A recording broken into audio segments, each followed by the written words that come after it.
Bonjour à tous, c'est Max au carré. Aujourd'hui, on se retrouve pour une nouvelle vidéo sur la borne supérieure. On va se donner grand A et grand B, deux parties bornées de R, et on va essayer de montrer que la borne supérieure de grand A plus grand B est la borne supérieure de grand A plus la borne supérieure de grand B. Autrement dit, la borne supérieure est-elle linéaire? Pourrait-on dire de manière sarcastique. Plus sérieusement, on va essayer de montrer cette égalité par double inégalité. Pourquoi par double inégalité? Parce que les inégalités sont très commodes à manipuler lorsque l'on est en présence des bandes supérieures. Les bandes supérieures sont définies comme les plus petits majorants. Donc, majorant, on pourra avoir des inégalités. Plus petit, on pourra aussi avoir des inégalités. On commence tout de suite par essayer de montrer l'inégalité sup de grand A plus grand B inférieure à sup de grand A plus sup de grand B. Là, c'est la configuration la plus optimale dans laquelle on est lorsque l'on doit faire une inégalité sur un sup. On veut que le sup soit à gauche de l'inégalité.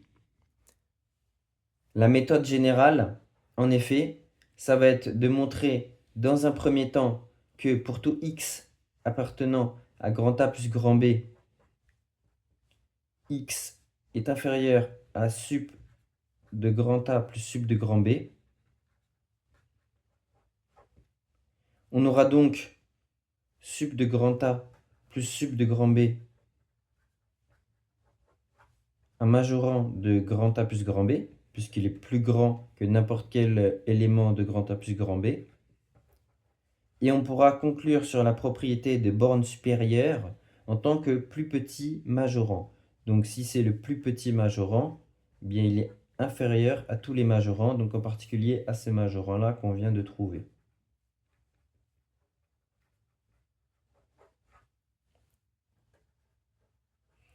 En tant que plus petit majorant.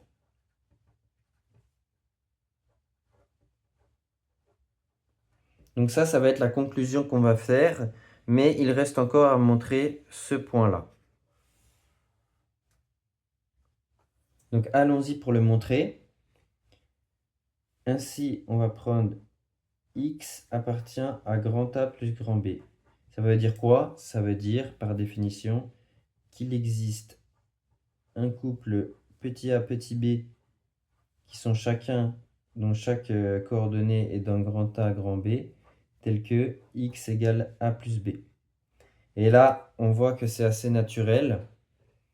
On a a plus b et chacun est inférieur à la borne supérieure de leur ensemble respectif. Donc on a a qui est inférieur à sup de a. Je vais pas noter comme ça, je vais noter...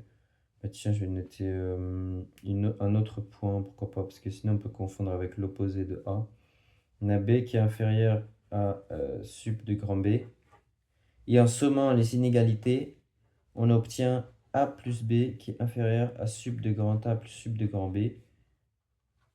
Et comme on avait noté x égale a plus b, on a bien x qui est inférieur à sup de grand A plus sup de grand B.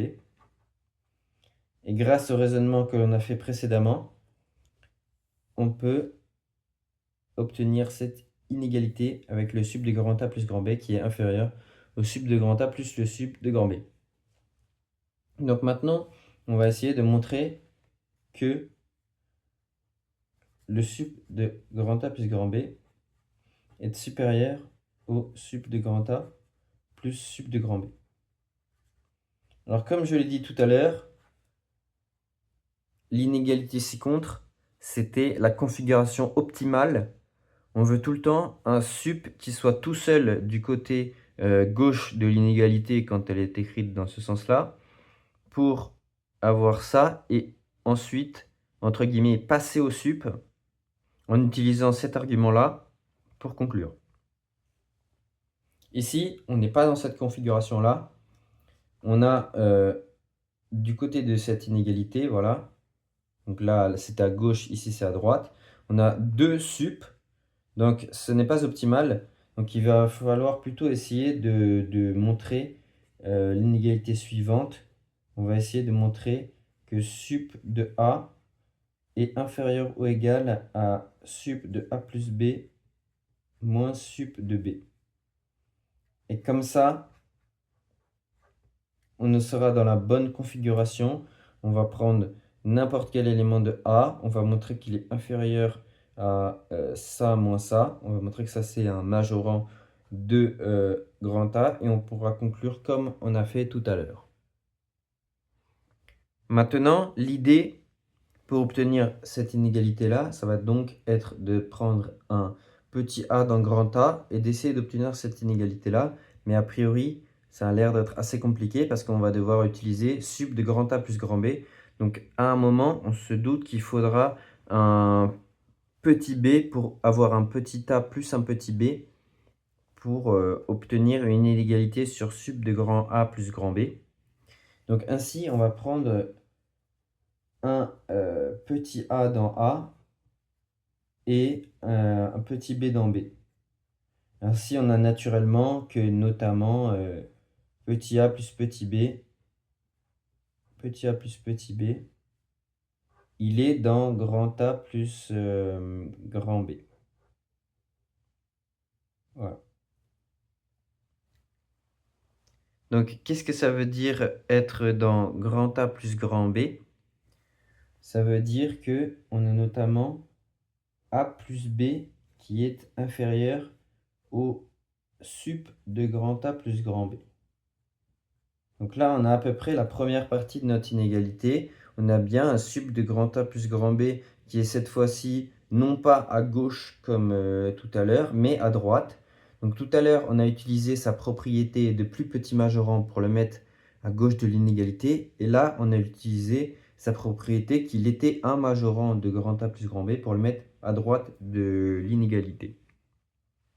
Maintenant, si on réorganise ça, on voit qu'on est presque arrivé à cette forme-là de l'équation de l'inégalité. On peut mettre, en gros, on peut identifier sup du grand A à petit a, sup du grand B à petit b, et on voit que on a A qui est inférieur à sup de grand A plus grand B moins B, et on n'est pas si loin d'être arrivé, en quelque sorte. Sauf que là, on est un peu coincé. On se dit, tiens, peut-être que je peux utiliser le fait que sup de grand B, c'est un majorant de B. Et j'aurais peut-être, tiens, B inférieur à sup de grand B. Moins B, ah, c'est un supérieur à moins sup de grand B. Ah, bah, c'est dans le mauvais sens. Je ne pourrais pas avoir inférieur à ce truc-là. Et après, je pourrais conclure.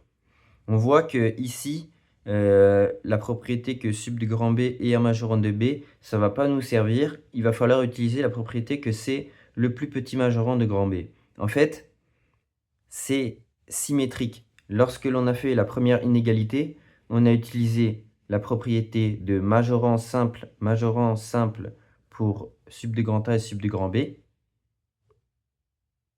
En effet, on a utilisé que chacun des A était inférieur à sup de grand A et chacun des B était inférieur à sup de grand B. On les a utilisés comme majorants de manière simple. Et on a utilisé la propriété de plus petit majorant pour sup de grand A plus grand B. Ici, on a utilisé la propriété de majorant simple pour sup de grand A plus grand B. Donc, pour obtenir de l'autre côté du signe inégal, donc c'est-à-dire de ce côté-là du signe inégal sup du grand A et sup du grand B, on comprend qu'il va falloir utiliser leurs propriétés de plus petits majorants de leur ensemble respectif. Donc, comment on va faire ça? On peut notamment partir de cette inégalité-là et réécrire bien avec les quantificateurs. On a pour tout B appartenant à grand B, pour tout A appartenant à grand A inférieur à sup de grand A plus grand B moins B. Donc ça va être supérieur à n'importe quel A dans grand A. Donc ça veut dire que c'est un majorant de grand A. En effet, si pour tout A appartenant à A est inférieur à ça revient à dire que pour tout B appartenant à grand B, sup de grand A plus grand B moins petit b est un majorant